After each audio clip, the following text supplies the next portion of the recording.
નમસ્કાર મિત્રો. અક્ષરના અજવાળા.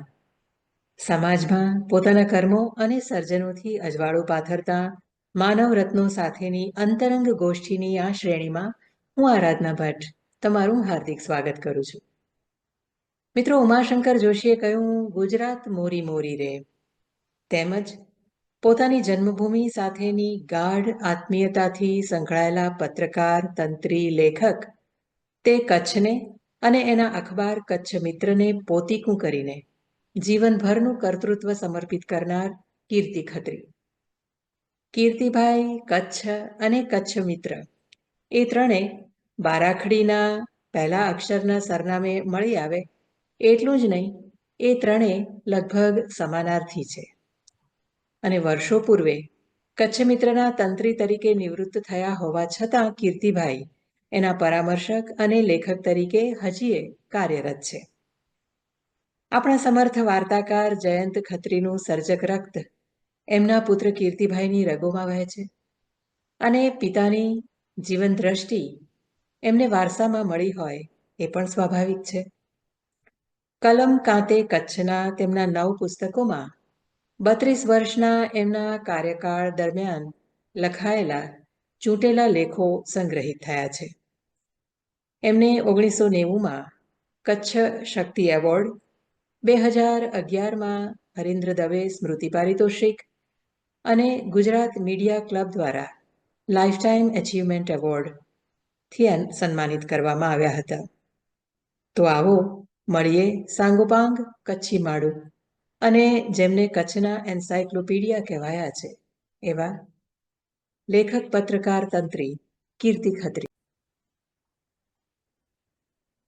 નમસ્કાર કીર્તિભાઈ, આજના સંવાદમાં હૃદયપૂર્વક આવકાર આપું છું. નમસ્તે, કેમ છો? નમસ્કાર, મજામાં એકદમ. કીર્તિભાઈ, આજે આપણે પત્રકારત્વ વિશે મુખ્યત્વે ચર્ચા કરવી છે, તો પત્રકારત્વમાં તમારા પ્રવેશ એનાથી વાતની શરૂઆત કરીએ. કયા સંજોગોમાં એ નિર્ણય લેવાયો અને કઈ રીતે પત્રકારત્વમાં પ્રવેશ થયો? પહેલા મુંબઈ, અમદાવાદમાં કામ કર્યું અને પછી કચ્છ પહોંચ્યા. આખી શરૂઆતની યાત્રા વિશે વાત કરો.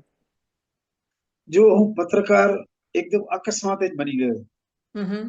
બન્યું એવું કે 1968માં જયંત ખત્રીનું એટલે કે મારા પિતાનું અવસાન થયું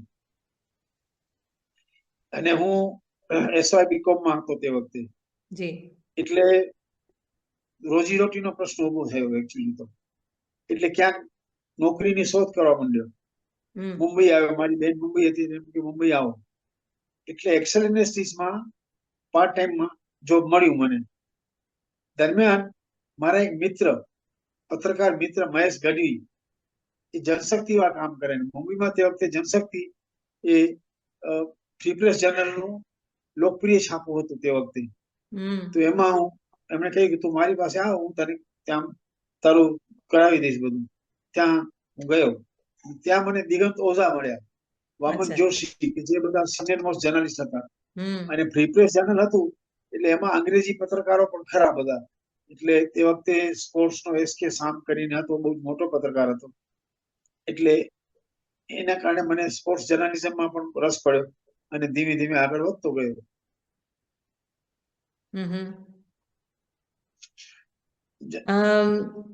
પછી અમદાવાદ, મુંબઈ, અમદાવાદમાં કામ કર્યું અને પછી કચ્છ મિત્ર સુધી કઈ રીતે પહોંચ્યા? પાછા કચ્છ વળ્યા?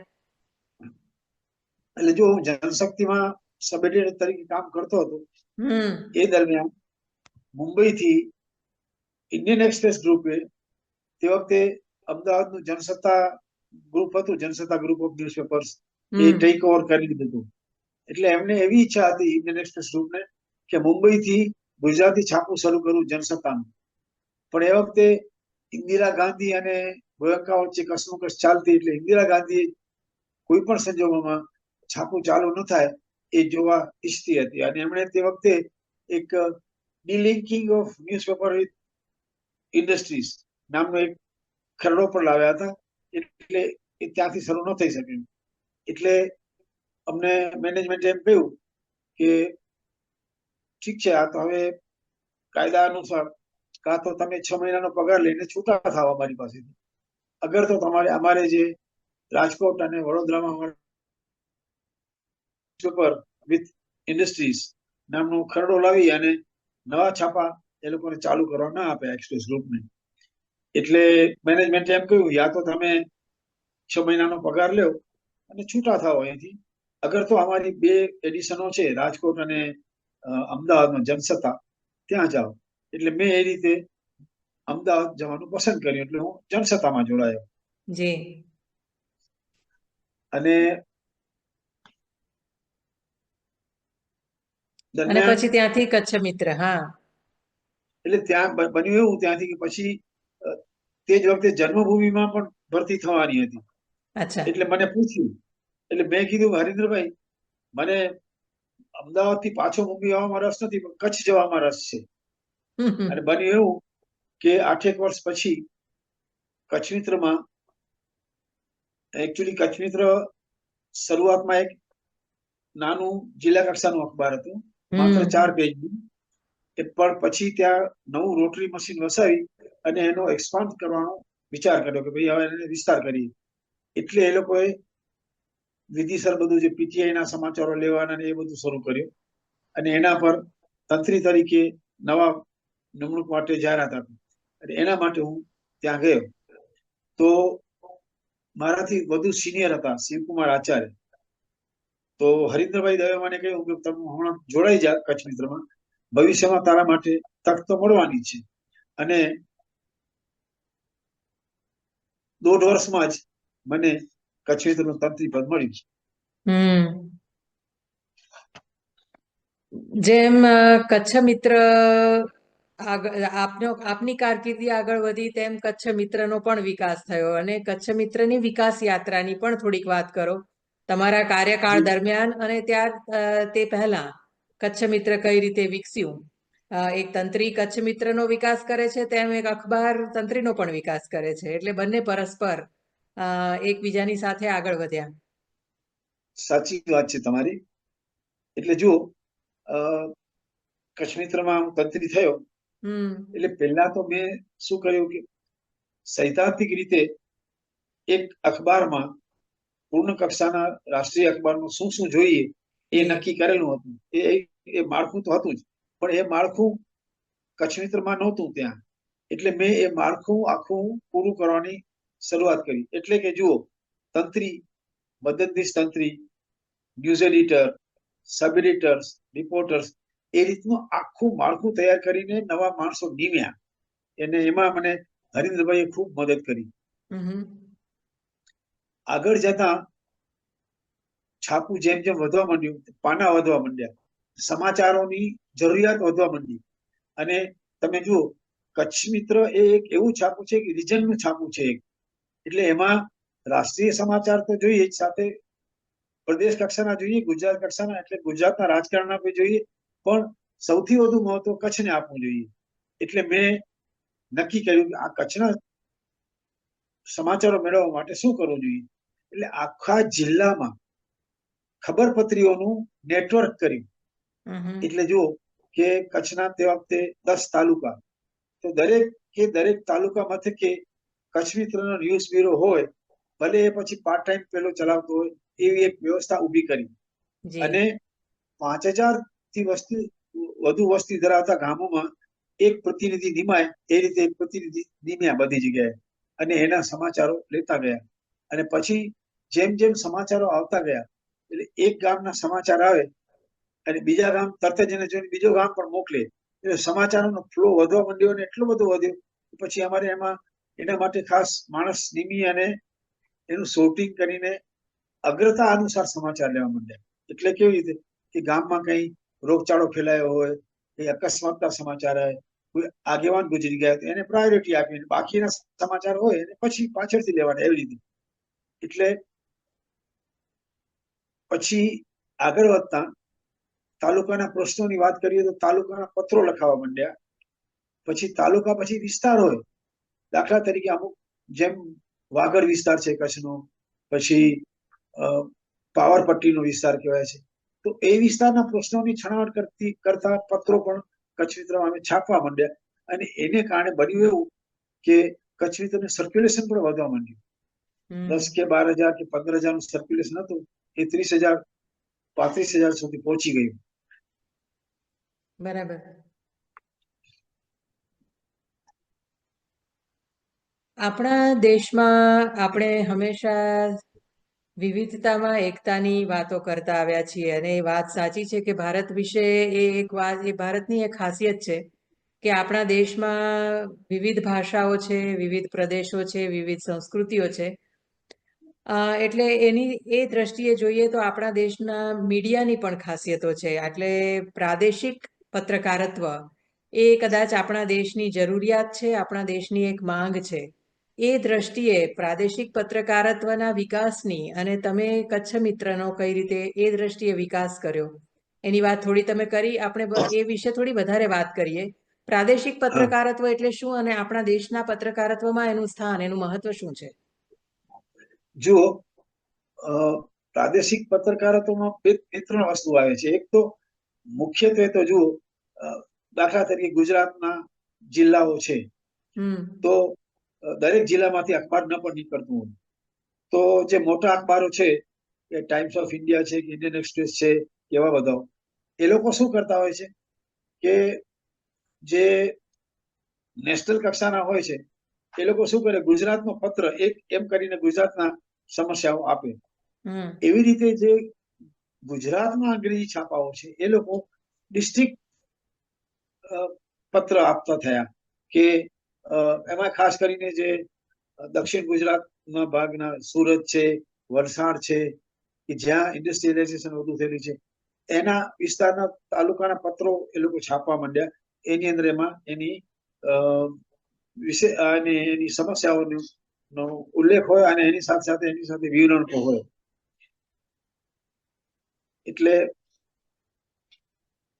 પ્રાદેશિક એટલે તમે જુઓ, પ્રાદેશિક કક્ષાના એમાં પણ બે વસ્તુ છે કે એક જિલ્લા કક્ષાના હોય, પછી તાલુકા કક્ષાના પત્રકાર હોય, અને પછી મોટા ગામડાઓ હોય છે જેની 10 થી 15,000 થી વસ્તી વધુ હોય, એનું રિપોર્ટિંગ કરાવવું અને એના એ વિસ્તારના પ્રશ્નોની છણાવટ કરવી. ખાસ કરીને એ વિભાગે ગુજરાતમાં ખાસ કરીને ટાઈમ્સ ઓફ ઇન્ડિયા અને ઇન્ડિયન એક્સપ્રેસે શરૂ કર્યું, અને એને સારું લોકપ્રિયતા પણ મળી. કચ્છનો પ્રદેશ એક અનેક રીતે વિશેષ પ્રદેશ છે, અને એનું પત્રકારત્વ પણ એ રીતે વિશેષ જરૂરિયાતો લઈને આવે છે. મને નથી લાગતું કે કોઈ બહારનો, એટલે કે કચ્છ પ્રદેશને જે સમજતું ન હોય એનો કોઈક પત્રકાર કે તંત્રી આ પ્રદેશના પત્રકારત્વને અને એની જરૂરિયાતોને પૂરેપૂરી સંતોષી શકે. એ દ્રષ્ટિએ તમારું જે કર્તૃત્વ છે એ વિશેષ છે. કચ્છ પ્રદેશની વિશેષતાઓની થોડીક અમને વાત કરો, અને એમાં પત્રકારત્વની શું વિશેષ જરૂરિયાતો તમને જણાય છે? જો બહુ સારો પ્રશ્ન છે, હું જરા તમને વિગતે જવાબ આપીશ. કે જિલ્લા કક્ષાના અખબાર માટે સમાચારની વ્યાખ્યા જ બદલાઈ જાય છે, સાચું પૂછો તો. એટલે કે જો એક નાનકડું શહેર છે માંડવી જેવું, માંડવી શહેરના વેપારી મંડળની ચૂંટણી જો થઈ તો એમાં કોણ ચૂંટાયું એ પ્રદેશ કક્ષાના અખબાર માટે જરૂરી નથી, એટલે ગુજરાત કક્ષાના. પણ કચ્છ જિલ્લાના અખબાર માટે બહુ જરૂરી છે. એટલે કે નાના નાના સમાચાર, દાખલા તરીકે કોઈ એક શહેરના મહિલા મંડળે ભેગા થઈ અને મહિલા દિન ઉજવ્યો હોય તો એના સમાચાર પણ આપવાના. એટલે જો સમાચારોનું છે ને આખું વ્યાખ્યા જ જાણે બદલાઈ જતી હોય એવું તમને લાગે. અને એક વખત એક ગામના સમાચાર આવે ત્યારે બીજા ગામના લોકો પણ મોકલાવે. પછી તો ધીમે ધીમે ધીમે એક પ્રથા બની ગઈ કે કચ્છ મિત્રને તાલુકા પંચાયત હોય કે જિલ્લા પંચાયત હોય કે પછી ગ્રામ પંચાયત હોય, એની મહત્વની મિટિંગ હોય, એની કારોબારીની મિટિંગ હોય, તો એ લોકો જાતે જ પ્રેસ નોટ બનાવીને મોકલતા થયા. એટલે કચ્છના ગતિવિધિઓ, રાજકીય ગતિવિધિઓ, સામાજિક ગતિવિધિઓ અને બીજી ગતિવિધિઓ, એના સમાચાર ધીમે ધીમે આવવા માંડ્યા અને અખબાર લોકપ્રિય થતું રહ્યું. દાખલા તરીકે એક દાખલો આપો કે એક નાનકડું ગામ છે, એના સરપંચ હોય કે કોઈ અકસ્માત થયો અને એમાં જો એનું અવસાન થયું હોય, એ સમાચાર આવે અને એ સમાચાર એ જ વખતે પ્રાયોરિટીના ધોરણે છાપી.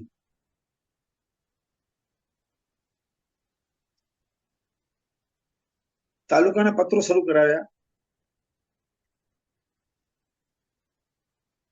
કચ્છની વિશેષતાઓમાં સંબંધ છે ત્યાં સુધી કચ્છની હસ્તકલા, ખાસ કરીને ભરત ગૂંથણ, માટીકામ, મડવર, ચાંદીકામ, કચ્છના ડુંગરો, આ બધાની જે વિશેષતાઓ અને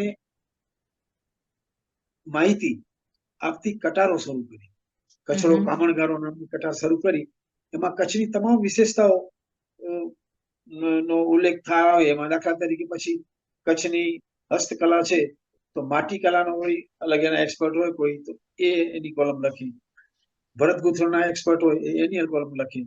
પછી દાખલા તરીકે અહીં સૃજન બહુ મોટી સંસ્થા અને હસ્તકલા ક્ષેત્રે એનું બહુ મોટું નામ, એના કારીગરોને ગામડાઓમાં જઈને એ લોકોએ રોજીરોટી આપી હતી.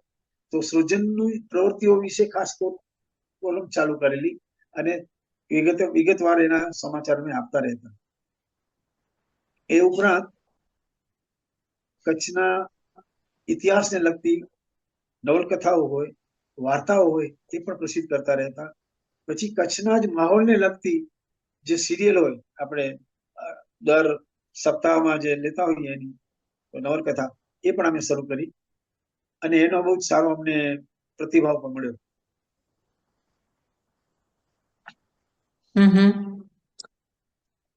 કીર્તિભાઈ, તમને સ્થાનિક સમાચાર પત્રના રાષ્ટ્રીય તંત્રી એવું તમને બિરુદ આપવામાં આવ્યું છે, national editor of district newspaper.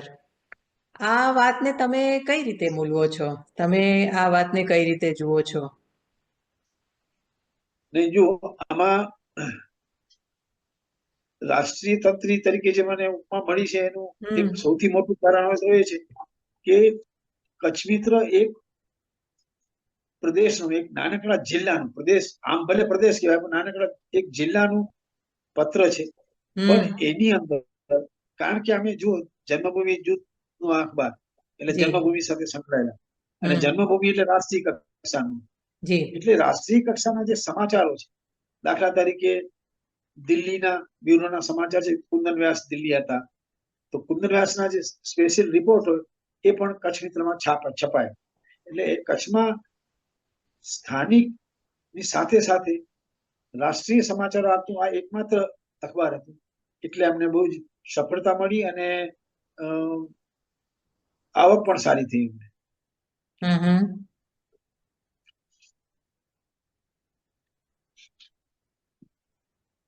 દાખલા તરીકે હા જી નહીં બોલો. મોટાભાગના પ્રતિભાશાળી પત્રકારો અથવા તો એકવાર થોડો અનુભવ થાય સ્થાનિક પત્રકારત્વનો, એટલે એ પત્રકારોને મુંબઈ, દિલ્હી જઈને મોટા અખબારોમાં, મોટા ગ્રુપના અખબારોમાં રાષ્ટ્રીય પત્રકારત્વ કરવું હોય છે. તમે એનાથી ઊંધું કર્યું. તમે મુંબઈથી કચ્છ આવ્યા. કચ્છનો એ સાદ તમને કઈ રીતે અને શા માટે કચ્છ આવવાનું તમે નક્કી કર્યું, એ જાણવાની મને ખૂબ ઈચ્છા છે. જો આમાં બે વસ્તુ છે. એક તો વારસાગત કઈ રીતે કે મારા પિતાશ્રી ડોક્ટર જયંત ખત્રી બહુ સારા વાર્તાકાર, અને મુંબઈમાં એમના બે દવાખાના ચાલે, એક માટુંગામાં અને બીજું કડી રોડમાં. જી એ બધું છોડીને એ કચ્છ આવ્યા અને અચ્છા. કચ્છમાં રહ્યા. કચ્છમાં રાજકીય રીતે પણ જંપલાવ્યું એમણે, કામદારો માટે પણ કામ કર્યું. કચ્છ કંડલા વર્કર્સ યુનિયન, એટલે એ રીતે હું કચ્છ આવ્યો. અને સાચું પૂછો તો આટલા વર્ષ દરમિયાન કચ્છ વિશે મેં જાણ્યું હતું, જોયું હતું. અને જ્યારે રિપોર્ટિંગ કરવા ગયા ત્યારે આખા અલગ કચ્છના દર્શન થયા. અને એમાં ખાસ કરીને દુષ્કાળની જ્યારે ઉપરાઉપરી 3-4 વર્ષ હતા 80ના દાયકાના આરંભમાં, એ વખતે તો જે ગામડાઓની સ્થિતિ જોઈ, લોકોની સ્થિતિ જોઈ, અને એક મને પ્રસંગ યાદ આવે છે. અમારા એક આસિસ્ટન્ટ એડિટર હતા મહિમભાઈ પાંધી, એમણે દુકાળનું રિપોર્ટિંગ કર્યું હતું. તો એક જગ્યાએ એક ભરવાડ પોતાના ઢોર લઈને જતો હતો અને સાથે એના છોકરાઓ પણ હતા નાના નાના. તો બધી વાતો કરતી હતી અને ચાલતી હતી, ઇન્ટરવ્યુ ચાલતો હતો. એમાં એને કહ્યું કે હું તો સતત 2-3 દિવસથી ભૂખ્યો છું. તો પછી એમ પૂછ્યું કે તમે તો ભૂખ્યા છો, પણ આ તમારી સાથે છોકરા આવે છે એનું શું? ત્યારે એમણે કહ્યું કે કચ્છીમાં એમ કહ્યું, છોકરા હતા ભૂખ જા બોયા થઈ ગયા. એટલે કે ભૂખ ભૂખ્યા રહેતા એ લોકો શીખી ગયા છે, ટેવાઈ ગયા છે. ટેવાઈ ગયા છે, એવો જવાબ આપ્યો.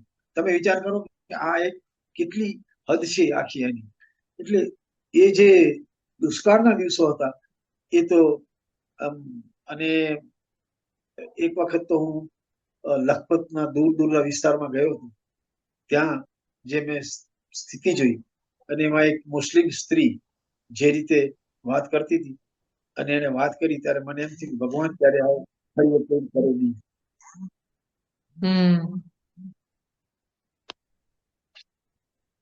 એટલે આવા તો અનેક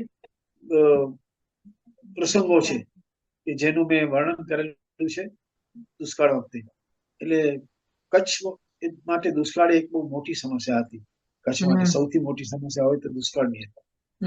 જો કે ધરતીકંપ પછી પરિસ્થિતિ બદલાઈ ગઈ. હું એ જ પ્રશ્ન પૂછવા જતી હતી કે કચ્છનો જે મોટો ભૂકંપ આવ્યો 2002માં આવ્યો.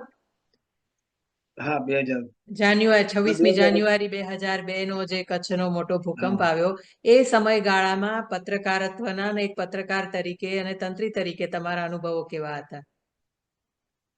જો ધરતીકંપ આવ્યો અને તરત જ એ 26મી જાન્યુઆરી હતી તે વખતે, એટલે આમે અખબાર બંધ હોય. એટલે 27મી નું અખબાર તો આવવાનું નહોતું. અને ભુજમાં બહુ મોટું નુકસાન હતું.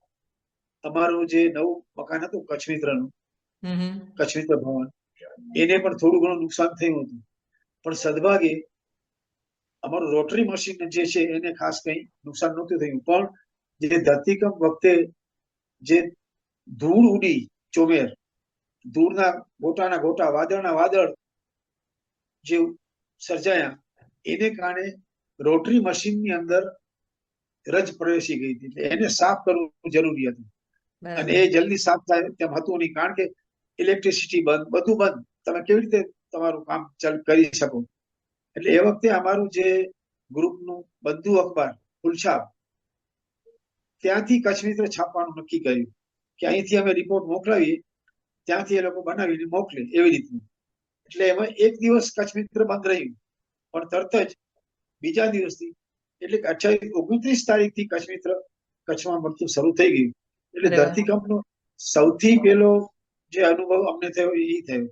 અને પછી 14 દિવસ સુધી એ કચ્છ મિત્ર છે એ રાજકોટમાં છપાતું, રાજકોટથી આવતું 14 દિવસ. અને પછી અમારું સાફસૂફી થઈ ગઈ, બધું થઈ ગયું, વીજળી આવી ગઈ અને થયું, એટલે અમે શરૂ કર્યું, અખબાર શરૂ કરી શક્યા. પણ ત્યાર પછી તો જો અમે અમારું જિલ્લા લેવલ પર ખબરપત્રીનું નેટવર્ક તો કરી જ રાખ્યું હતું. એટલે આમ ધરતીકંપે જાનહાનિ કેટલી કરી 12,000 થી વધુ એ તો બધાને ખબર હતી, પણ એક એક વિસ્તારમાં એક એક ગામમાં શું શું થયું હતું અને શું શું થયું છે એના રિપોર્ટ તો આવા બહુ મુશ્કેલ હતા, અને એ અમે શરૂ કર્યા. એટલે વિસ્તાર, દાખલા તરીકે પાવરપટ્ટીનો વિસ્તાર છે, બીજા વિસ્તારો છે, પછી મોટું ગામ હોય તો મોટા ગામનો વિસ્તાર છે, એ ગામની અંદર કેટલા મકાન પડી ગયા છે, ખરેખર શું થયું હતું. એટલે એને કારણે શું થયું કે તમને તો ખ્યાલ છે કચ્છની જે વિશેષતા છે કે મુંબઈ એક બીજું કચ્છ, અને ખાસ કરીને કચ્છમાં મુશ્કેલીના સમયમાં મુંબઈના સીમંતો બહુ મોટા દિલથી દાન કરતા હોય છે. એટલે આ જે રિપોર્ટ આવ્યા ને એને કારણે ખાસ કરીને વાગડ એટલે રાપર અને ભચાઉ, કારણ કે ત્યાં વધુ લીધી, ત્યાંના એક એક ગામના રિપોર્ટ આપવા માંડ્યા ને, એટલે એ ગામનો વેપારી મુંબઈમાં હોય એટલે તરત જ દોડી આવે મદદ કરવા માટે. એટલે એને કારણે છે ને બહુ મોટી અસર પડી. અને એટલે અને તમે જો આખું જે રિકન્સ્ટ્રક્શન થયું, કચ્છનું આખું અજોડ નવસર્જન થયું, એમાં તમે જો ઊંડાણથી ઉતરશો તો તમને જણાશે કે શરૂઆતમાં જે 1 વર્ષ સુધી આ જે સ્થાનિક લોકોના જે મુંબઈના સંપર્કો હતા એના કારણે એમને મદદ મળી, એને કારણે 1 વર્ષ નીકળી ગયું. અને 1 વર્ષ પછી જે પરમનન્ટ શેલ્ટર કરવાનું હતું, એમાં શું હતું કે હંગામી નિવાસ અને કાયમી નિવાસ, એ રીતે. એટલે શરૂઆતમાં આવ્યા એટલે એક નાનકડા 10 ઘર પડી ગયા છે એક ગામમાં, તો એ લોકોને તંબુ આપીને ત્યાં રહેઠાણ આપી દે. પછી 1 વર્ષ પછી એ 10 ગામના જે લોકોના જે મકાન તૂટ્યા છે એ 10 મકાનો કરી આપવા માટેની મદદ, એ રીતનું થયું. અને એને જે કચ્છ મિત્ર આપણે કચ્છ નવનિર્માણ અભિયાન નામની સંસ્થા, જે ખરેખર તો 1.5-2 વર્ષ પહેલા કંડલામાં વાવાઝોડું ફૂંકાયું એ વખતે રચવામાં આવી હતી. અને કચ્છની એનજીઓ હતા, બધા 24 જેટલા એનજીઓને ભેગા કર્યા હતા. એ ખરેખર કામ આવ્યું ધરતીકંપ વખતે, કારણ કે એ નેટવર્ક હતું આખું 24 સંસ્થાઓનું. એ સંસ્થાઓએ આ મદદની કામગીરી શરૂ કરી શરૂઆતમાં, અને પછી એનું પરમનન્ટ ઉકેલ માટે નવસર્જન કરવાની પ્રક્રિયા શરૂ થઈ. અને એનું જે રિપોર્ટિંગ અમે કર્યું, એટલે આંખ વીંચીને એના સિવાય બીજું કઈ રિપોર્ટિંગ કરવાનું નહીં. એક નાનકડા ગામનું પણ આવે એટલે છાપવાનું. અને 1 વર્ષ જયારે થયું ને ત્યારે અમે એક સિરિયલ શરૂ કરી ધરતીકંપની 1 વર્ષ થયું ત્યારે. એટલે એનું શીર્ષક હતું વિનાશની વરસી ટાણે નવસર્જન પર બીજ. એટલે કે દરેક વિસ્તારમાં 1 વર્ષમાં શું થયું છે અને શું કરવાનું બાકી છે એના અમે રિપોર્ટ આપવા માંડ્યા. અને એના આધારે તમે નહીં માનો, મુંબઈથી સહાય મળવા માંડી આ જે તે વિસ્તારોને. અને સંસ્થાઓ પણ તમે જુઓ, ધરતીકંપ વખતે ઘણી બધી સંસ્થાઓ કચ્છમાં આવી કામ કરી ગઈ. અમુક વિસ્તારે આખું ગામ લીધું હોય, કોઈ આખો વિસ્તાર લીધો હોય, દત્તક લેતી હતી બધી સંસ્થાઓ. એને લીધે એ સંસ્થાઓને ગામડા દસ્તક લેવાની સુગમતા પડી. દાખલા તરીકે કોઈ એક સામખિયાળી ગામ છે દાખલા તરીકે, તો એના અમે રિપોર્ટ આપ્યા હોય તો સામખિયાળીના લોકો ત્યાં હોય, જે બહાર વસતા હોય મુંબઈમાં, હૈદરાબાદમાં કે બીજે ક્યાં, તો એ લોકો ભેગા મળી નક્કી કરે અને સામખિયાળીનું નવસર્જન કરી દે. એ રીતે પણ નવસર્જન ઘણું બધું થયું. પણ એટલું કહેવા દો કે એમાં તે વખતે સરકારે જે અભિગમ અપનાવ્યો, અને હું માનું છું કે કચ્છના ધરતીકંપ વખતે જે કંઈ થયું એ એક સીમાચિહ્ન સમાન હતું અને બીજાઓ માટે પાઠ લેવા જેવું હતું. આજે પણ અને તમે જુઓ, કચ્છ પછી મને લાગે છે કે દક્ષિણ ભારતમાં ક્યાંક ધરતીકંપ આવ્યો હતો, તે વખતે કચ્છનો દાખલો લઈને ત્યાં નવસર્જન કરતા હતા, ખાસ કરીને સંસ્થાકીય રીતે. એટલે એ જે, અને મેં અગાઉ કહ્યું તેમ 1 વર્ષ પછી જે આ જે તે વિસ્તારના વિનાશ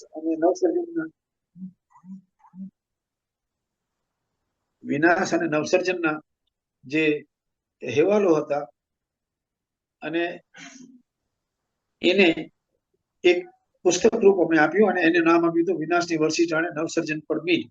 આજે આ પુસ્તક છે એ એક દસ્તાવેજ સમાન છે. દસ્તાવેજ એટલે કોઈને જો જોવું હોય તો એમાં જોઈ શકે એમ છે. કીર્તિભાઈ, સામાન્ય માણસના મનમાં કચ્છની છબી એટલે સરહદી તંગદિલી, ઘૂસણખોરી, દુષ્કાળ વગેરે. આ બધું સાચું છે, પણ તે ત્યાર પછી અને તેની સાથે સાથે કચ્છનો પ્રદેશ ઘણી રીતે પરિવર્તનશીલ રહ્યો છે, ઘણું બધું બદલાયું છે. તમે કચ્છને એક તંત્રી તરીકે, એક પત્રકાર તરીકે બદલાતું પણ જોયું છે. હવે કચ્છના પરિવર્તનો વિશે અમને કંઈક વાત કરો. આજનું કચ્છ કેવું છે? જુઓ, ધરતીકંપ પછી જે ટેક્સ હોલિડે જાહેર થયો અને ઉદ્યોગોને આકર્ષવા માટે આ ખાસ જે કરવામાં આવ્યું એને બહુ સારો પ્રતિસાદ મળ્યો અને કચ્છમાં સારા એવા પ્રમાણમાં ઔદ્યોગિકરણ થવા માંડ્યું. નાના મોટા ઉદ્યોગો આવવા માંડ્યા. મને એક્ઝેક્ટલી સંખ્યા તો યાદ નથી, પણ કચ્છના ખાસ કરીને પૂર્વ ભાગમાં અને કેટલેક અંશે મુન્દ્રા સુધી, કારણ કે મુન્દ્રામાં અદાણી પોર્ટ હતું જ ઓલરેડી અને અદાણીના કારણે અમુક ઇન્ડસ્ટ્રી ત્યાં આવી જતી, એટલે એ વિસ્તારોમાં બહુ સારું ઉદ્યોગો આવ્યા અને લોકોને રોજીરોટી મળી. એટલે એ રીતે તો કચ્છને બહુ ફાયદો થયો. અને માત્ર એમાં જ નહીં, પણ તમને મેં અગાઉ કહ્યું કચ્છના હેન્ડીક્રાફ્ટ વખણાય છે, તો કચ્છના કારીગરોને એક્સપોઝર મળ્યો અને એ એક્સપોઝર ખાલી ભારતમાં જ નહીં, વિદેશમાં પણ મળ્યો અને કેટલાય કચ્છના કારીગરો ને વિદેશ જવાનો પણ લાભ મળ્યો અને એ રીતે એમના વ્યવસાયનો વિકાસ થયો. એટલે ધરતીકંપ પછી કચ્છની જે વિકાસ થયો એ ખરેખર બીજા પ્રેરણા લેવા જેવો વિકાસ હતો. આપણે કચ્છના વિકાસની વાત કરીએ છીએ, સાથે સાથે તો અત્યારે સરકાર જે રીતે કચ્છનું માર્કેટિંગ કરી રહી છે અને કચ્છમાં પ્રવાસનનું આકર્ષણ લોકોને થાય એ પ્રકારના પ્રયત્નો થઈ રહ્યા છે. એનાથી કચ્છના વિકાસને કેટલો વેગ મળી રહ્યો છે ખરેખર? જો કચ્છ એ રીતે જોઈએ ને તો કચ્છ માટે પ્રવાસનના વિકાસની ભરપૂર શક્યતાઓ પહેલેથી જ હતી. તમે જુઓ, કચ્છનો ભૌગોલિક રીતે તમે કચ્છને જોવા જાઓ તો ઉત્તરે વિશાળ રણ, સપાટ રણ, સીધું રણ, જે કોઈ જોઈ ન હોય એવું રણ. દક્ષિણમાં દરિયો, માંડવીથી કરી અને છેક નારાયણ સરોવર સુધી, અને વચ્ચે એટલે કે ભુજમાં ડુંગરાળ વિસ્તાર, પથરાળ, ટેકરીઓ બધી નયનરમ્ય, અને એના પર પણ ટુરિઝમ થાય છે અત્યારે. એટલે કચ્છમાં આવી શક્યતાઓ તો પૂરેપૂરી હતી, પણ એક્સપોઝર મળવાનું બાકી હતું. અને એ એક્સપોઝર ગુજરાતમાં દુષ્કાળ વખત આપણે ધરતીકંપ પછી વધુ મળ્યું. અને ખાસ કરીને આ બાબતમાં મારે ઉલ્લેખ કરવો જોઈએ કે નરેન્દ્ર મોદીએ કચ્છના રણની પહેલી વાર આટલી મોટી ખ્યાતિ આપી. એટલે કચ્છનું રણ તમે જુઓ, આમ તો જયંત ખત્રીની વાર્તાઓમાં પણ કચ્છનું રણ આવે છે, ઉપરાંત બીજા કચ્છના લેખકોમાં પણ કચ્છનું રણ આવે છે. પણ કચ્છનું રણ છે ને એ સામાન્ય રીતે બધા પહેલા એમ માનતા કે કચ્છનું રણ તો એટલે રણની વાત આવે એટલે સીધા જ રાજસ્થાનના રણના કે ખ્યાલ આવે કે રેતીના ઊંચા ડુંગરો હશે, માઇલોના માઇલ સુધી રેતીના સમુદ્ર જેવી પરિસ્થિતિ હતી. પણ કચ્છનું રણ એવું નથી. કચ્છનું રણ તો સીધું સપાટ રણ છે. એક સમયે અહીંયા દરિયો હતો એક જમાના, અને એવું કહેવાય છે કે લગભગ 1000 વર્ષ પહેલા કે એથી પણ વધુ જે મોટા ધરતીકંપો થયા અને ફેરફારો થયા, એટલે આ બાજુ જે આખો દરિયો હતો એ દરિયો પાછળ ખસી ગયો અને કચ્છનું રણ જે છે ને એ ખરેખર તો સૂકો સમંદર છે. આજે પણ કચ્છના રણમાંથી તમને દરિયાના જીવોના એસમી મળતા હોય, પછી શંખલા પણ અત્યારે તમે જાઓ તો તમને મળે. એટલે કચ્છનું રણ એટલે એક સુકાયેલું સમુદ્ર છે. અને પછી શું થયું કે પશ્ચિમ અને પૂર્વ એટલે ઉત્તર ભાગમાં પશ્ચિમથી પૂર્વમાં જે વિસ્તાર છે એ વિસ્તાર રણ વિસ્તાર છે. અને એમાં ટેકનિકલ પરિસ્થિતિ એવી છે કે પશ્ચિમમાં કોટેશ્વર પાસેથી દરિયાનું પાણી રણમાં પ્રવેશે, પછી મોટી ભરતી હોય એટલે અમાસ અને પૂનમની ભરતી, ત્યારે આ પાણી ધીમે ધીમે ધીમે ધીમે આગળ વધે અને આખા રણમાં ફેલાઈ જાય. પણ એવું થાય કે ઓટ આવે ત્યારે બધું પાણી પાછું ન જાય સમુદ્રમાં, રણમાં રહી જાય અને પછી પ્રખર તાપ પડે સૂર્યનું, એટલે આ જે પાણી છે દરિયાનું એ નમક બની જાય અને એટલા માટે કચ્છનું રણ નમકનું રણ બન્યું છે. એટલે આ જે આખી ભૌગોલિક સ્થિતિ છે ઘણાને ખ્યાલ નથી હોતું. એટલે કચ્છનું આ અદ્ભુત રણ હતું અને એના રણકાંધી પર જે જાતિઓ અને પ્રજાતિઓ વસી છે એ બધી ભાતીગળ છે, આહિર છે, રબારી છે. અને એ લોકોનું જીવન પણ જે આ કુદરતના અવકૃપા સામે જીક ઝીલીને વિકસેલું જીવન છે. એટલે જે લોકોને એમાં પણ રસ હોય એ લોકો પણ અહીં અભ્યાસ માટે બહુ જ લોકો આવતા હોય છે. એટલે આ એક ખરેખર વિશિષ્ટ ભૂમિ છે. હવે આપણે કચ્છી ભાષાની વાત કરીએ. કચ્છી બોલીને હવે સ્વતંત્ર ભાષા નો દરજ્જો મળે એવી પણ એક માંગ ઉઠી રહી છે. એના વિશે તમે શું માનો છો? જો એક કચ્છી ભાષા માટે સરકાર પણ ચિંતિત છે, એટલે કચ્છી સાહિત્ય અકાદમીની પણ રચના કરેલી છે. પણ કચ્છીની મોટામાં મોટી એક ડ્રોબેક કહીએ તો ડ્રોબેક એ છે કે લિપિ નથી કચ્છી. એટલે ગુજરાતીમાં લખતું હોય, કોઈ દેવનાગરીમાં લખતું હોય, કચ્છીની કોઈ લિપિ નથી. અને લિપિ નથી એટલે સાહિત્યને પણ સંબંધ છે ત્યાં સુધી બહુ જ મર્યાદિત છે. એટલે એક બહુ જ નાનકડું એક જે ગ્રુપ છે, એટલે અમુક સમજો ને જૂથ, જે લોકો કચ્છી સાહિત્ય રચના કરે છે. અને તમે જો અખબાર છે દાખલા તરીકે કચ્છ મિત્ર, તો એમાં પણ એક કચ્છીની કટાર આવે છે કે જેમાં કચ્છી ભાષામાં હોય, પણ એ અમુક બહુ મર્યાદિત. એટલે કચ્છી ભાષાનો બોલી તરીકે ઉપયોગ વ્યાપકપણે થાય છે, પણ ભાષા તરીકે ક્યાંય એનો ઉપયોગ છે જ નહીં, એટલે એને લિપિ તરીકે. એટલે મને લાગે છે કે કચ્છી ભાષાના એક ભાષા તરીકે સંપૂર્ણપણે વિકસવામાં તો બહુ એક ચેલેન્જિંગ ટાસ્ક છે. અને મને તો એમ લાગે છે કે અત્યારે તો એ શક્ય નથી લાગતું. આપણે ભાષાની વાત કરીએ છીએ તો અખબારોની ભાષાની પણ વાત કરી લઈએ. સામાન્ય રીતે ગુજરાતી ભાષાના જે મુખ્ય ધારાના એટલે કે ગુજરાતના જે મોટા અખબારો કહેવાય છે એની ભાષા વિશે આજે અનેક પ્રશ્નો છે. અંગ્રેજી મિશ્રિત ભાષા, મોટાભાગના અખબારો, ઘણી બધી કોલમો તો અંગ્રેજી નામોની કોલમ લખાતી હોય છે આપણે ભાષામાં. આ સંદર્ભે કચ્છ મિત્રને મૂલવીએ તો તમે શું કહેશો? કચ્છ મિત્રમાં આવું બહુ ઓછું છે. એટલે ભાષાના પ્રયોગમાં તો થાય છે. તમે જો આ બધું છે ને એ એક જેને કહીને કે લોક વપરાશની વસ્તુ છે, લોકોની જીભ. દાખલા તરીકે આ વસ્તુ એવી છે કે આપણી ભાષા જે છે ખરેખર તો બોલી પરથી, આમ તો ભાષા અને બોલી એક બીજા સાથે સંકળાયેલા હોવા જોઈએ, પણ ખરેખર શું છે કે બોલીની અસર ભાષા પર થતી હોય છે. એટલે કચ્છીમાં તો કચ્છી બોલીએ છે તો ગામડાની કચ્છી, એમાં પણ કચ્છના જુદા જુદા વિસ્તારો છે. દાખલા તરીકે અબડાસાની કચ્છી અલગ હોય અને રાપર ને ભચાઉની કચ્છી અલગ છે. તો એ જે અસર છે ભાષાની, બોલીની અસર છે ભાષા પર પડે છે. એટલે મને લાગે છે આ તો હવે શુદ્ધ થાય કે ન થાય બહુ મોટી વસ્તુ છે. મને તો હું નથી માનતો કે, અને આ પ્રકારના ફેરફારો, આ પ્રકારની બોલીની ભાષા પર અસરો ભવિષ્યમાં પણ થતી જ રહેશે. અને હજુ પણ આપણે એમ માનીએ કે આપણી ભાષા બગડી રહી છે તો બગડવાનું ચાલુ રહેશે. આપના પુસ્તકોની વાત કરીએ. 9 પુસ્તકોની શ્રેણી પ્રગટ થઈ, કલમ કાંતે કચ્છ. એ પ્રગટ કરવાનો વિચાર ક્યાંથી આવ્યો? 32 વર્ષના તમારા લખાયેલા લેખોમાંથી ચૂંટેલા લેખોનો આ સંગ્રહ છે.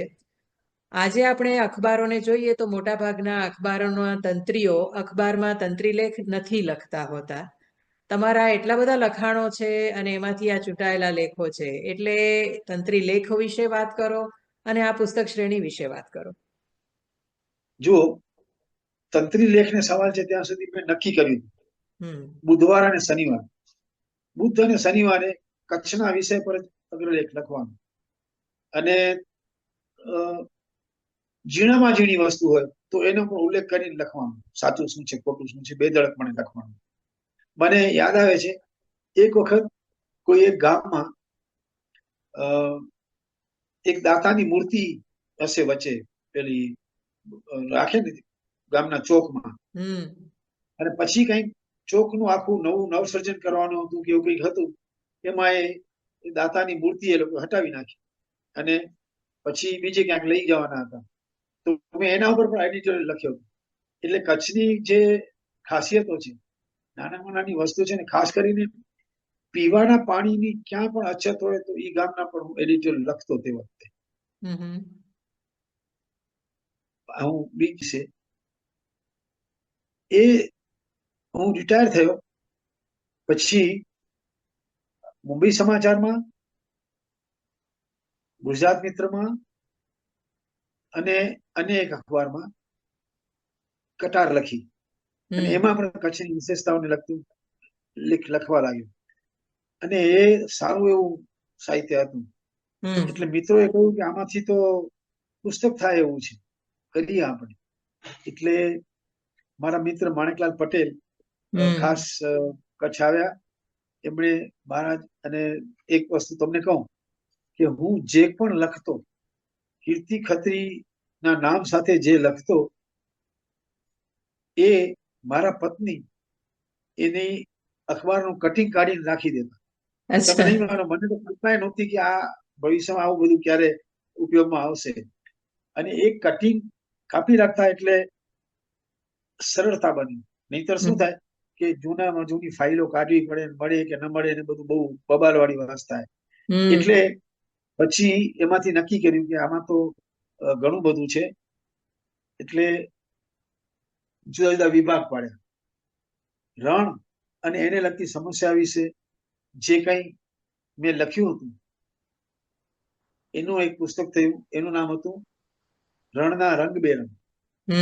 પછી કચ્છનો દરિયો, મેં અગાઉ વાત કરી દરિયો, તો દરિયાને લગતી સમસ્યાઓ, દરિયા ખેડૂની વાત, કે એને લગતી કઈ પણ જે મેં લખ્યું હતું, લેખ લખ્યા હતા, એનો સંગ્રહ થયો દરિયાના રંગબેરંગ, દરિયાની આંખે આંસુ.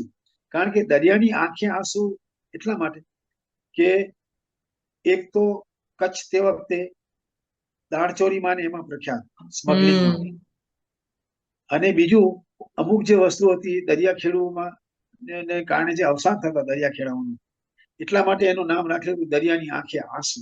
દરિયો એ આપણા માટે આંસુ સમાન હતું. પછી જળ મૃગજળ, એટલે રણની જે વાતો હતી, રણ વિશેના જે લેખો લખ્યા, એનો જે સંગ્રહ હતો એનું નામ જળ મૃગજળ રાખ્યું. કારણ કે રણમાં જળ અને મૃગજળ, ઝાંઝવા પાછળ દોડતો માણસ, અને મેં તો એક વખત ઝાંઝવા જોયા છે. એક વખત અમે રણમાં જ ફરવા ગયા હતા અને બેસી ગયા, ત્યારે અમુક સમયે સૂર્યના પ્રકાશ જે રીતે આવતા હોય છે એના પરથી ઝાંઝવા દેખાતા હોય. એટલે અમે બીએસએફ જવાનો સાથે ગયા હતા. એટલે બીએસએફ ના જવાનને જ કહ્યું કે તું મને કે આ ક્યારે સૌથી વધુ સારા ઝાંઝવા દેખાય. એટલે એને વાત કરી અને અમે ખરેખર ઝાંઝવા જોયા, અને શું અનુભૂતિ હતી એ. તો એ જે રણને વિશે જે આર્ટિકલ લખાયા હતા એનું નામ જળ મૃગજળ રાખ્યું. પછી ધરતીકંપ, કારણ કે ધરતીકંપ પછી તો કેટલું બધું લખાયું, અને મેં પણ બહુ લખ્યું. એટલે ધરતીકંપ ને લગતા, એટલે ધરતીકંપ થયો પછી જાનહાની થઈ, પછી નવસર્જન કેમ થયું, નવસર્જનમાં કઈ કઈ નીતિઓ આવી, શું થયું, એ બધા જે આર્ટિકલો હતા એના નામ ધરતી તાંડવ શીર્ષક હેઠળ એક પુસ્તક છાપ્યું. પછી બીજી વસ્તુ જે કચ્છને સામાન્ય રીતે જે પ્રશ્નો હોય અને પીડાઓ હોય એને લગતા બે પુસ્તક. એમાં એકનું નામ હતું પાંજી પીડા પાંજી ગાલ અને પાંજા પ્રશ્ન પાંજી ગાલ. એ બે પુસ્તકો એ રીતે હતા. પછી એક હતું વાહ કચ્છિયત, એટલે કચ્છની જે ખાસિયતો છે, કચ્છિયત છે કચ્છની, એ કચ્છિયત ને લગતા જે મેં લેખ લખ્યા હતા. દાખલા તરીકે કે કુદરતના કોઈ પણ જુલમ સામે કે આપત્તિ સામે ટકી રહેવાની કચ્છીઓની તાકાત, એ કચ્છિયત. એ પ્રકારે કચ્છિયતને લગતા જે હતા, અને એમાં એની સાથે સાથે કચ્છના જે પ્રખ્યાત વ્યક્તિઓ હતા, શ્યામજી કૃષ્ણ વર્મા છે, કેટીસા છે, જયંત ખત્રી છે, એના વિશે પણ એની અંદર મેં માહિતી આપેલી છે. એટલે એ થઈ વાહ કચ્છિયત. અને સૌથી છેલ્લું એટલે કે જોયું, જાણ્યું અને લખ્યું, એટલે કે કચ્છ સિવાય બહાર જ્યાં પણ ગયો, ખાસ કરીને નોર્થ ઈસ્ટમાં મેં બહુ જ એટલે આ મારે શું હતું કે અહીં કચ્છના રણમાં બીએસએફ ચોકી પેલો કરતો, એટલે બીએસએફ એના રણને લગતા સમાચાર મેળવવા માટે બીએસએફ સાથે મેં બહુ સારી દોસ્તી કરી હતી. એટલે એ સંપર્કના કારણે નેશનલ લેવલ પર પણ બીએસએફ નો દાખલા તરીકે ડીજી હોય તો, કારણ કે આપણા વ્યવસાયિક હિત માટે પણ હું એમની સાથે સંબંધ રાખતો, અને એ સંબંધની રૂએ મને ખાસ બીએસએફ ના મહેમાન તરીકે નોર્થ ઈસ્ટના વિસ્તારો જવાની જે તક મળી, એ હું જિંદગીમાં ક્યારે ભૂલવું નથી. અને ખરેખર, અને એમાં મણિપુર છે, ત્રિપુરા છે, એના જે અંતરિયાળ વિસ્તારોમાં ગઈ ત્યારે ઘણી વખત મને કચ્છની પ્રજાતિઓ પણ યાદ આવી જાય. મને બરાબર યાદ છે, ત્રિપુરામાં એક જગ્યાએ હતા તો ખાસ અમે જવાના હતા એટલા માટે એ લોકો ત્યાં સ્ત્રીઓના નૃત્યનો કાર્યક્રમ રાખ્યો હતો, અને ગુજરાતની વાનગી તરીકે ઊંધિયું બનાવ્યું હતું અમારા માટે. એટલે એ જે મજા મળી છે વિસ્તારોમાં જઈને, અને કચ્છની વાત કરું એ લોકોનું, જ્યાં જ્યાં મને એમ લાગે કે આ કચ્છના જે પ્રજાતિઓ છે કચ્છની, એ જાતિઓ જુદી જુદી, મુસ્લિમ છે, પછી જત છે, પ્રબારી છે, ચારણ છે, એ લોકોની સાથે મળતું આવે મને એવું લાગે તો એમને વાત કરું ને એ લોકો બહુ જ એન્જોય કરતા. વાહ. આપણે પત્રકારત્વની જો વાત કરીએ તો રાજકારણ અને અખબારો આમ તો સ્વભાવગત રીતે સંકળાયેલા છે. તેમ છતાંય કચ્છ મિત્ર સંબંધે તમને ક્યારેય એવો રાજકીય દબાણનો અનુભવ થયો હોય, રાજકીય પક્ષો તરફથી કોઈ દબાણ આવ્યું હોય, કે અખબારી સ્વતંત્રતા ઉપર ત્રાપ મરાઈ રહી છે એવું લાગતું હોય, એવું ક્યારેય થયું? આપણે ઇન્દિરા ગાંધીના સમયમાં લદાયેલી રાજકીય કટોકટીના કાળમાં પત્રકારત્વ વિશે તો જાણીએ છીએ, પણ તે સિવાય પણ આપના આ વિશેના અનુભવો કેવા રહ્યા છે એક તંત્રી તરીકે? જો અમને કચ્છ મિત્રને સવાલ છે ત્યાં સુધી અમને આવો કોઈ સવાલ રહ્યો નથી. જો કટોકટી વખતે તો હું અહીં નહોતો કચ્છમાં, પણ એને બાદ કરતા બી મેં એટલું જોયું છે કે આપણે રિપોર્ટિંગ કરતી વખતે આપણા અંતરાત્માને પૂછીને, અગર આપણું અંતરાત્મા જે સત્ય માનતો હોય એ સત્ય તમે જો લખતા હશો તો તમને કોઈ દાડો કોઈ તમને કઈ નહીં, કારણ કે ખરેખર સત્ય હોય છે. હું તમને એક દાખલો આપું કે 80 ના દાયકામાં જયારે ઉપરાપરી 4-5 દુષ્કાળ હતા,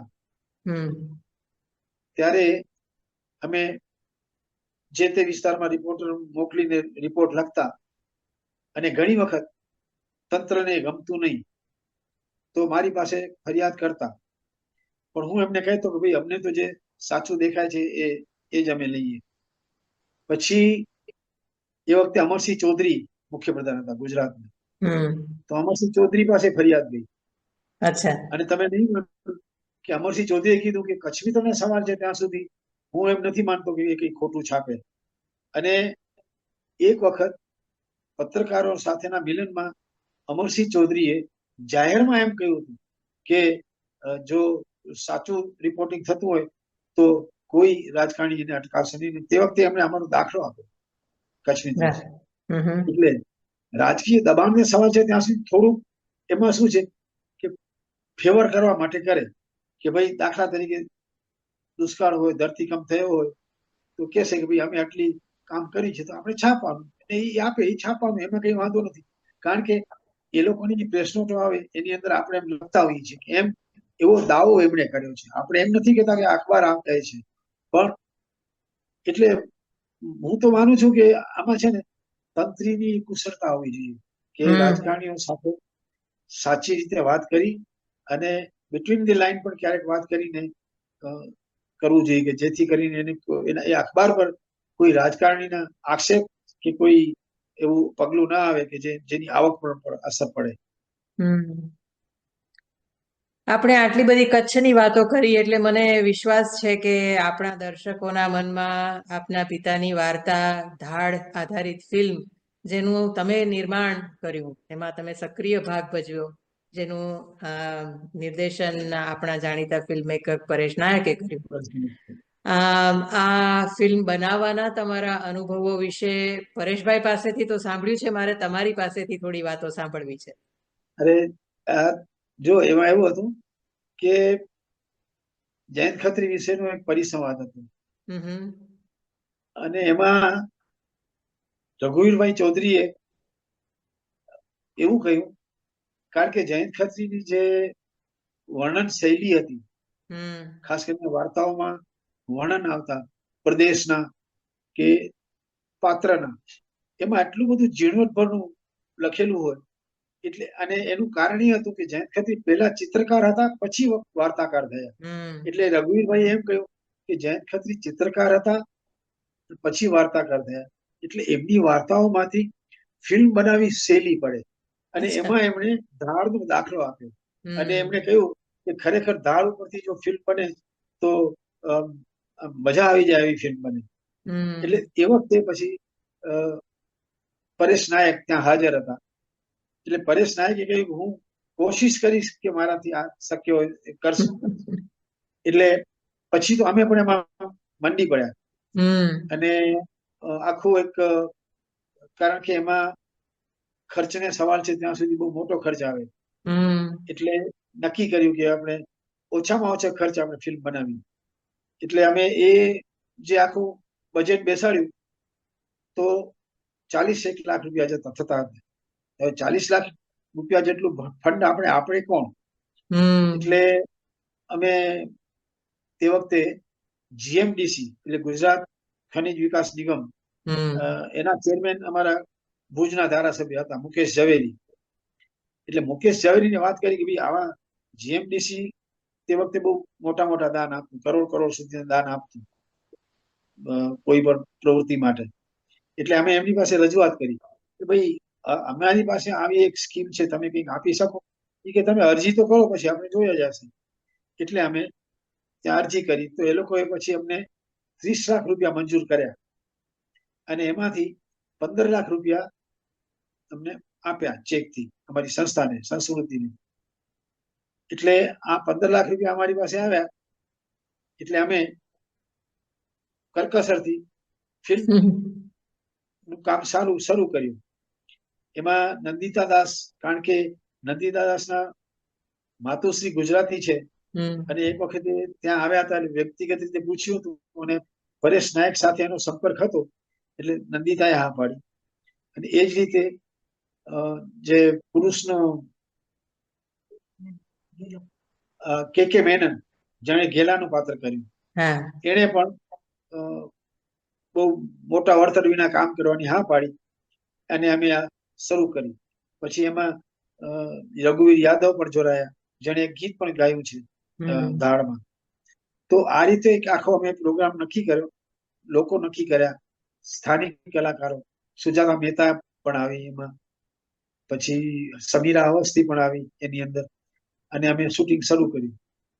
અને બને એટલું કરકસરથી કચ્છના ગામડાઓમાં, અબડાસા તાલુકાના ગામડાઓમાં એક ચોક્કસ ગામ હતું, એ ગામના ઝૂંપડાઓ નક્કી કરીને ત્યાં શૂટિંગ કર્યું, માંડવીમાં શૂટિંગ કર્યું, અને ગમે તેમ કરીને અમે તાણ ખેંચ કરીને શૂટિંગ પૂરું કર્યું અમે.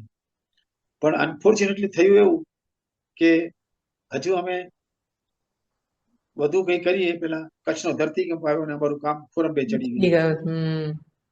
પછી ધરતીકંપ પછી રાજકીય ફેરફારો થયા, એટલે જીએમડીસીમાં જે ચેરમેન હતા મુકેશ ઝવેરી, એ પછી ચૂંટણીમાં હારી ગયા અને જીએમડીસી ના ચેરમેન કોઈ બીજા થયા, એટલે બાકીના જે અમને 15 લાખ મળવાના હતા એમને મળ્યા નહીં, એટલે ફિલ્મ આખી રવાડે ચડી ગઈ.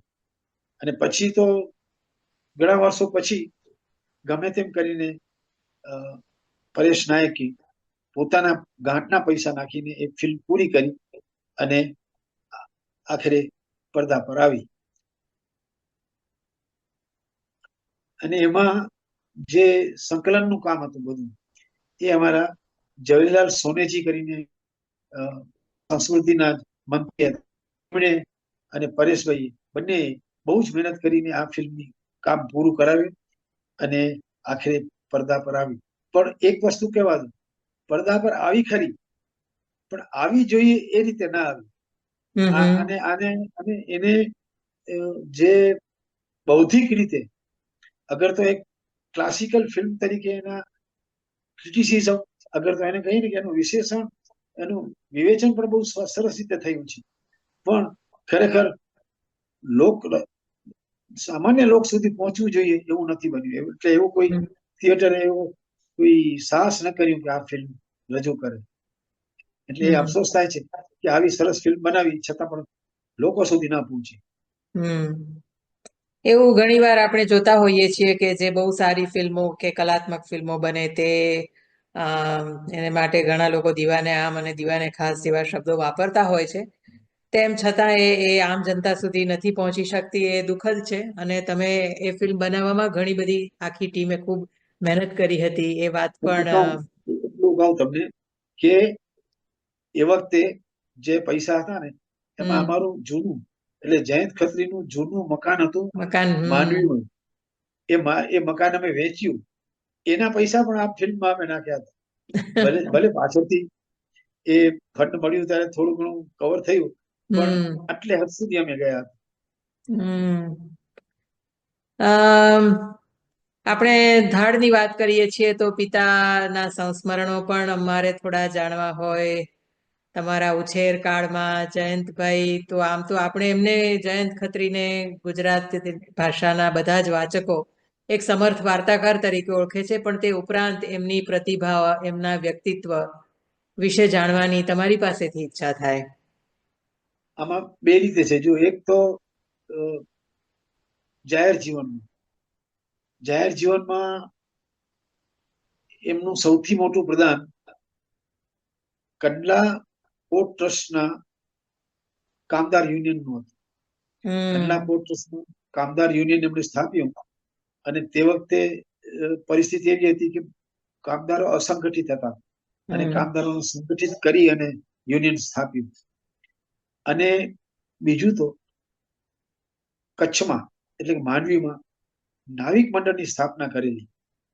અને એક તો એમનો બહુ યાદગાર કિસ્સો છે કે એક માંડવીની ભાટિયા કોમ્યુનિટીની બહુ જ મોટી પાર્ટી, એના વાહનો ચાલતા, તો એ વાહનો મસ્કતથી માંડવી આવી રહ્યા હતા, એ દરમિયાન ડૂબી ગયા તોફાનમાં, અને ખારવાઓ લાપતા થયા. લગભગ 10 થી 12ની સંખ્યા હશે આ લોકોની, મને એક્ઝેક્ટ ખ્યાલ નથી, પણ એટલા ખારવાઓ લાપતા થયા. અને લાપતા થયા એનો મતલબ એ થયો કે એ લોકો ડૂબી ગયા. તો એનું વળતર પેલા શેઠ પાસેથી માંગવામાં આવ્યું, જયંત ખત્રીના માધ્યમથી, યુનિયનથી. તો બહુ જ નજીવું વળતર આપે તેમ હતા. એટલે લેબર કોર્ટમાં એનો કેસ કર્યો, અને it was a historical case કે જેની અંદર ખલાસીઓને પૂરતું વળતર મળ્યું, જે લોકો મૃત ખલાસીઓ હતા એના. એટલે જયંત ખત્રીનો જીવનનો જે બહુ મોટા સફળ જે પેલું હતું એમાંનો એક આ ખરું. બાકી કંડલા પોર્ટમાં તો એમને ઘણું મોટે લગભગ 5 વર્ષ સુધી સભ્ય હતા એના કોર્ટ ટ્રસ્ટના. એટલે એમાં એના કામદારોના પ્રશ્નો અમે ઉઠાવતા રહેતા હતા. અને ત્યાં પણ જે યુનિયન કર્યું, અને એ યુનિયનમાં અરુણ શાહ કરીને હતા, એને મહામંત્રી તરીકે નિમ્યા, અને એમણે ઘણી કામગીરી કરેલી છે એમાં. એટલે આ એક, અને જાહેર જીવનમાં બીજી જે વાત છે એ સુધરાઈ સભ્ય હતા. અને સુધરાઈ સભ્ય બન્યા પછી એક વખત ઉપપ્રમુખ પણ હતા માંડવી નગરપાલિકાના. અને ખાસ તો માંડવીની જે લાઇબ્રેરી હતી મ્યુનિસિપાલિટીની, એ લાઇબ્રેરી સમૃદ્ધ કરવામાં એમણે બહુ જ મોટો ભાગ ભજવ્યો જયંત ખત્રીએ. અને વર્લ્ડ લિટરેચરમાં પંકાતા હોય એવા લેખકોના પુસ્તકો માંડવીની લાઇબ્રેરીમાં વસાવ્યા. અને એક વખત એવું બન્યું કે આપણા ગુજરાતીના શાયર શેખાદા બાબુવાલા એ કંઈક માંડવી આવ્યા હશે અને લાઇબ્રેરીની મુલાકાતે લેવા ગયા હશે. તો એમને કહ્યું હશે કે મને બતાવો તો ક્યાં ક્યાં તમારી પાસે પુસ્તકો છે. પુસ્તકોનું લિસ્ટ બતાવ્યું. એટલે એમણે તો અચરજ થઈ કે આ આલ્બેર્ટ કામુ અને એના આ પુસ્તકો માંડવીમાં ક્યાંથી.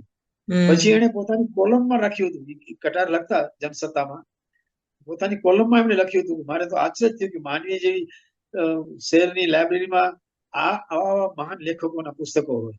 એટલે એ કામ જયંત ખત્રીએ કર્યું ત્યાં. અને બાકી તો જે યુનિયનો હતા એમાં ખારવાના યુનિયનો, ખાસ કરીને ખલાસીઓ, વહાણમાં બધા અસંગઠિત હતા, એના માટે ઘણું એમણે કર્યું અને લડ્યા પણ ખરા. એમની ડાબેરી વિચારસરણી માટે તો એ જાણીતા હતા. અને આ વાત હું પત્રકારત્વ અને તમારા કામ સાથે સાંકળું તો પત્રકારત્વ હંમેશા એન્ટી એસ્ટાબ્લિશમેન્ટ હોવું જોઈએ એવી એક માન્યતા છે. તમે આ વિશે શું માનો છો? આજે પત્રકારોને અને અખબારોને બે વિભાગમાં લગભગ આપણે વહેંચતા થઈ ગયા છે, પ્રો એસ્ટાબ્લિશમેન્ટ અને એન્ટી એસ્ટાબ્લિશમેન્ટ. તમે આ સંદર્ભે શું વિચારો છો? જો આમાં એવું છે કે આજે નૈતિક મૂલ્યોની જ્યારે વાત કરીએ તો તમામ ક્ષેત્રોમાં નૈતિક મૂલ્યોનો ઘસારો પહોંચ્યો છે. એટલે કોઈ પણ પ્રવૃત્તિ હોય તેમાં કોઈ અનિચ્છિત પ્રવૃત્તિ થતી હોય. હવે મારો અનુભવ એવો છે કે જ્યાં સુધી તમે સત્યને વળગી રહો છો ત્યાં સુધી કોઈ તમને આંચ આવતી નથી. અને ખાસ કરીને અમે તો જોયું છે કે અમને તો ઊંધો અનુભવ છે એનાથી, કે કચ્છમાં દુષ્કાળ પડતો, દુષ્કાળ વખતે કે જ્યારે રિપોર્ટિંગ કરતા તો જે તે ગામના પીડાનું વર્ણન આવે તો એ ગામના વેપારીઓ સામેથી આવીને પૈસા આપતા. એટલે પણ પત્રકારને સંબંધ છે ત્યાં સુધી હું અંગત રીતે એમ માનું છું કે જ્યાં સુધી સત્ય અને માત્ર સત્યને લઈને જ વળગીને આપણે ચાલશું તો કોઈ વસ્તુ આડી નહીં આવે. પણ આપણે ત્યાં ઘણી વાર બને છે એવું, આજે રાજકારણના રંગને કારણે, કે કોઈ પોલિટિકલ પાર્ટીઝ હોય અને કોઈ એવો ઇસ્યુ હોય, એ ઇસ્યુની અંદર એક પાર્ટી એક સ્ટેન્ડ લીધું હોય, બીજી પાર્ટી બીજી સ્ટેન્ડ લીધું હોય, તો એમાં કોઈ એક પક્ષનું સ્ટેન્ડ લઈને એની રજૂઆતો વધુ પડતી કરતા હોય એવું બને છે. આજે એવું ઘણું બની રહ્યું છે અને એ ખરેખર ન બનવું જોઈએ પણ બની રહ્યું છે. આપણે મુલાકાતનું સમાપન કરીએ તે પહેલા એક બે પ્રશ્નો છે. એક તો આપને સન્માનો અનેક મળ્યા છે. પત્રકારત્વ માટેનો લાઈફ ટાઈમ એવોર્ડ પણ મળ્યો, lifetime achievement award, Tushar ભટ્ટના નામ સાથે સંકળાયેલું પારિતોષિક પણ આપને એનાયત થયું. આવા સન્માનો મળે ત્યારે શું અનુભવ થાય? ત્યારે શું અનુભવો તમે? તમારો પ્રતિભાવ જાણવો છે. સન્માનો મળે ત્યારે આંતરિક રીતે એમ અંદરથી સંતોષ થાય કે આપણે આ જે મહેનત કરી છે, જે આપણે કર્યું છે, એનું ક્યાંક કદર થઈ છે. અને એક પેલા તમે મને સવાલ પૂછ્યો તો આનો, કે તમારા બાળપણ વિશે અને જયંત ખત્રી હતા તે વખતે. તો જયંત ખત્રી એક પિતા તરીકે, પિતા કરતા બી એમ કહીએ કે જયંત ખત્રી પાસેથી અમને માતાનું વહાલ મળ્યું છે, માતાજી જેવું. અને એના હું એક બે દાખલા પણ આપીશ. જો, અને કે અમે ભાઈઓ જયંત ખત્રીના છેલ્લા જે 8-10 વર્ષ હતા એ બહુ જ કસોટીના વર્ષ હતા એમની માટે, આર્થિક રીતે અને પારિવારિક રીતે પણ. કે અમે ભાઈઓ હતા, એ 2 ભાઈ, મોટા ભાઈ, હું ને જીતુભાઈ, એ બહુ ભણી ન શક્યા, 2-3 વખત નાપાસ થયા. હું પોતે પણ પોલિટેકનિકમાં ફર્સ્ટ યર સાયન્સમાં અને મીઠીબાઈ કોલેજમાં મેં 1 વર્ષ કર્યું, નાપાસ થયું. એટલે એ જે નિરાશા હતી એમની, પણ એમણે ક્યારે અમને ઠપકાર્યા નથી. આટલું થયા પછી 3 વખત નાપાસ થયા પછી પણ ઠપકાર્યા નથી. અને ઘણી વખત અમને એમ લાગે કે આ એટલે માતા જેવું અમને વહાલ કર્યું છે, કર્યું છે.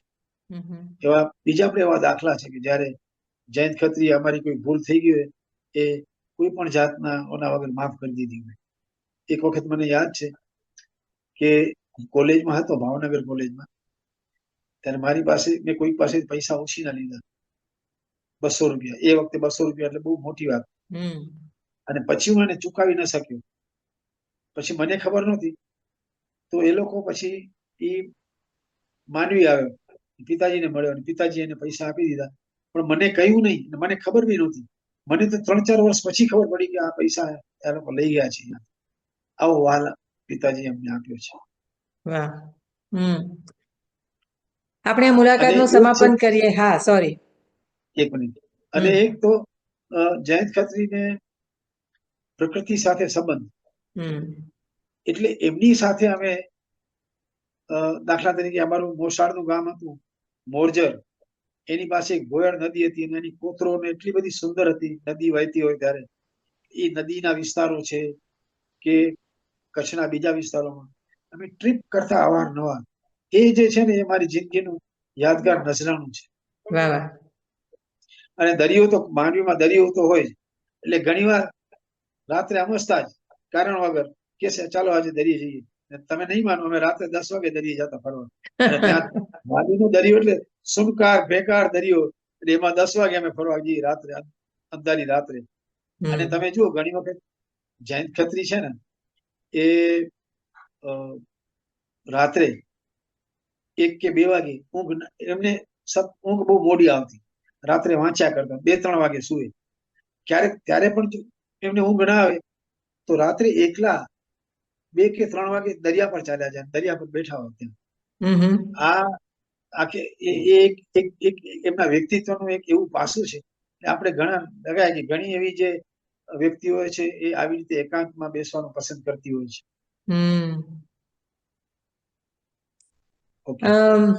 આપણે મુલાકાતનું સમાપન કરીએ ત્યારે એક પીઢ અનુભવી પત્રકાર અને તંત્રી તરીકે આજે ઉભરતા લેખકો, પત્રકારો, તંત્રીઓને અને વાચકોને પણ તમે શું સંદેશો આપશો તમારા અનુભવોના આધારે? જો પત્રકાર તરીકે તો હું એટલું જ કહીશ કે સત્યને વળગી રહો. અને પત્રકારોમાં ખાસ કરીને રિપોર્ટિંગ કરતા હો ત્યારે તો બહુ જ ધ્યાન રાખવું જોઈએ, બેલેન્સ રાખવું જોઈએ તમારે. અને તમે જુઓ કે આજે રિપોર્ટિંગ કરતા હો કે આજે કંઈક થયું છે, 50 માણસો મરી ગયા છે દાખલા તરીકે આવ્યું, તો આપણે સીધે રાખી ન દેવું જોઈએ, ઓથોરિટીને પૂછવું જોઈએ, કન્ફર્મ કરીને. એટલે બંને બાજુ એમાં પેશ કરવી જોઈએ. એ તો હું માનું છું કે આ વસ્તુ આજકાલ આપણે જોઈએ છીએ કે એકતરફી રિપોર્ટિંગ થાય છે, એ ન થવું જોઈએ. ખરેખર તો રિપોર્ટિંગમાં કે લેખાજોખા કરતી વખતે આ વસ્તુ ધ્યાન રાખવી જોઈએ. પત્રકારત્વમાં વિશ્વસનીયતા અને ફેક ન્યૂઝ એ અચ્છા કીર્તિભાઈ, આજે આટલો સમય કાઢીને મારી સાથે વાર્તાલાપ કર્યો તે માટે તમારો હૃદયપૂર્વક આભાર માનું છું. હજુ એક વાત કરવી બાકી રહી ગઈ છે, કરો? ચોક્કસ. કે 1965માં યુદ્ધ થયું હતું ભારત પાકિસ્તાન.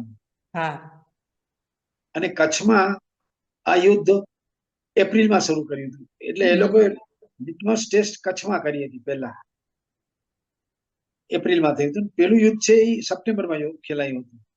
એટલે એ પછી 65ના યુદ્ધના જે કઈ ડોક્યુમેન્ટેશન થયા છે, જે કોઈ પુસ્તકો લખાયા છે એમાં કચ્છના યુદ્ધની ક્યાંય વાત જ નથી.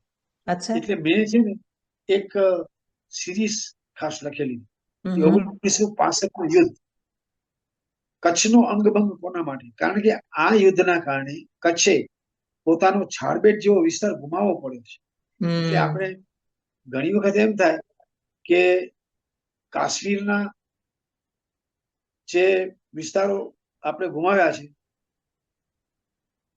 જે ભારતનું કાશ્મીર કહેવાય છે, આ લોકો જેને આઝાદ કાશ્મીર કહે છે, એ કાશ્મીર પાછું લેવાની વાત આપણી સરકાર કરે છે, પણ કચ્છના છાડબેટ વિસ્તાર જે પાકિસ્તાનને સોંપી દેવાયો છે એના વિશે ક્યારેય કોઈ વાત નથી. એટલે એના વિશે મેં એક પુસ્તક પણ લખ્યું છે. અને ખરેખર તો 65 વખતે પરિસ્થિતિ શું હતી કે કચ્છની સીમાઓ ખુલ્લી પડી હતી અને કોઈએ કચ્છનો કેસ લડવાની દરકાર નહોતી કરી. એટલે કચ્છનો જે આખો જે વિસ્તાર ગયો, અને એ વિસ્તાર એટલે ઘાસિયો વિસ્તાર હતો. કે એક જમાનામાં એવું કહેવાતું, રાજાશાહીના જમાનામાં, કે કચ્છમાં જયારે દુષ્કાળ પડતો ત્યારે કચ્છના ઢોરોનું સ્થળાંતર એ છાડબેટ વિસ્તારમાં થતો, કારણ કે ત્યાં પુષ્કળ ઘાસ થતા. આ વિસ્તાર આપણે ગુમાવ્યો એ બહુ અફસોસ મને આજે બી થાય છે, અને એના વિશે મેં પુસ્તક પણ લખ્યું છે આખી કેવી રીતે થયું, શું થયું. પણ આ છે મેં છાપ્યું છે, એટલે હવે એ પુસ્તક કેટલું પ્રચલિત થશે એ બધી અલગ વસ્તુ છે. આજે સમય કાઢીને વાતચીત કરી તે માટે વંદન અને ખૂબ ખૂબ આભાર. આભાર.